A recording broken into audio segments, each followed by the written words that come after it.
Play chop down by you, change the with it. I stop by you just have a chop to look at. Today I want to show you 4 tips about Excel that over the card that they photo. And it help put this budget the bunch and break.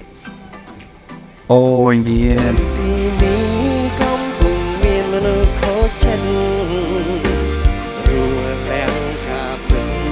โอเคបាទសួស្តីអ្នកនរអូខេសម្រាប់បងប្អូនអ្នកដែលបានឃើញវីដេអូមួយនេះហើយកុំភ្លេចជួយ follow like comment and share វីដេអូនេះអ្នកបងប្អូនដើម្បីធ្វើការចែករំលែកដល់ចំណេះដឹងមួយចំនួនជិតថ្ងៃនេះខ្ញុំនឹងឲ្យអ្នកនរគ្នាพูดគន្លឹះនៅក្នុងការដាក់លេខរៀងអូតូនៅក្នុង Excel ជាពិសេសគឺគន្លឹះចុងក្រោយគេដែលអ្នកនរគ្នាប្រហែលជាមិនស្រុបដល់ពីមុនមកអូខេឥឡូវយើងចូលទៅការ Excel អ្នកនរគ្នាអូខេឥឡូវយើងចូលមកកាន់ Excel ជាការស្រេចហើយ tip 1 ទី1នៅពេលដែលអ្នកនរគ្នាចង់ធ្វើការដាក់លេខរៀងអូតូនៅពេលដែលយើងមានតារាងឧទាហរណ៍ដែលយើងមានតារាងបែបនេះហើយឥឡូវយើងបង្កើតតារាងមួយសិនមកជាធ្វើការចូលកាន់ all border ហើយដាក់តាមបែបនេះអូខេឬក៏មិនចាំបាច់មានតារាងក៏បានដែរនេះគ្រាន់តែជាឧទាហរណ៍ប៉ុណ្ណោះទេអូខេឥឡូវខ្ញុំបង្ហាញដល់អ្នកគ្នាជាមួយនឹងតារាងបែបនេះចុះអូខេឥឡូវនេះយើងដាក់លេខ1អូខេតោះមកយើងធ្វើការអូសនៅជ្រុងវាកន្លែងនេះអ្នកគេដាក់មកចំវាមកហើយចេញសញ្ញាអូនេះលើលេខហើយដល់អ្នកធ្វើការចុចវាជាប់មកឆ្វេងអូសសង្កត់ចូលមកអូចុចក្រោមមកដល់នេះខ្ញុំចង់បានត្រឹមកន្លែងនេះទេអូខេអញ្ចឹងយើងធ្វើការបន្លែងមករបស់យើងមកអូខេនៅពេលនោះវានឹងធ្វើការ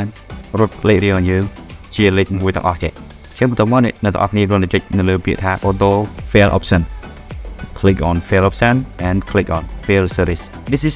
step number 1 step number 2 okay step 2យើងធ្វើការវាយលេខ1បន្តមកអ្នកទាំងអស់គ្នាធ្វើការចុចនៅជ្រុងមកវាកន្លែងដូចគ្នា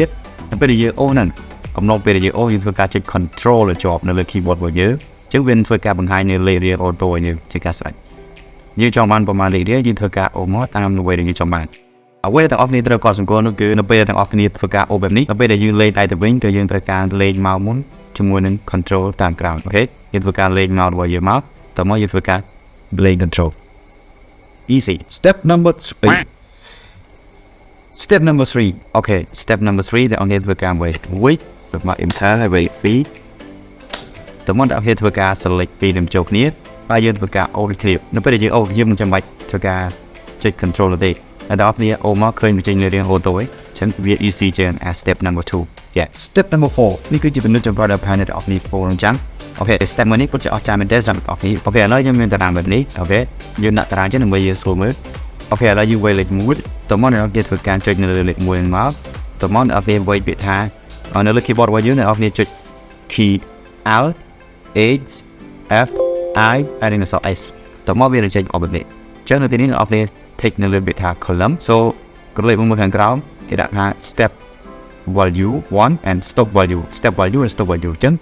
លេខចាប់ផ្ដើមរបស់យើងចេញពីលេខ1ទៅហើយ stop value របស់យើងចង់ឲ្យវាឈប់ត្រឹមលេខប្រមាណឧទាហរណ៍ថាយើងចង់ឲ្យវាឈប់ត្រឹមលេខ36អូខេអញ្ចឹងខ្ញុំដាក់លេខ36ហើយ click អូខេអញ្ចឹងវានឹងធ្វើការតម្រៀបឈ្មោះហ្នឹងជាលក្ខណៈ column ដែលយើង take មិញហ្នឹងអញ្ចឹងដល់លេខ36ហើយតោះវាអាចដាក់លេខដល់រាប់ម៉ឺនប្រព័ន្ធដោយមិនចាំបាច់ធ្វើការអូសឬក៏ scroll ទេ easy bit អូខេវីដេអូរបស់យើងមានតែប៉ុណ្្នឹងទេជួបគ្នាវីដេអូក្រោយបាទ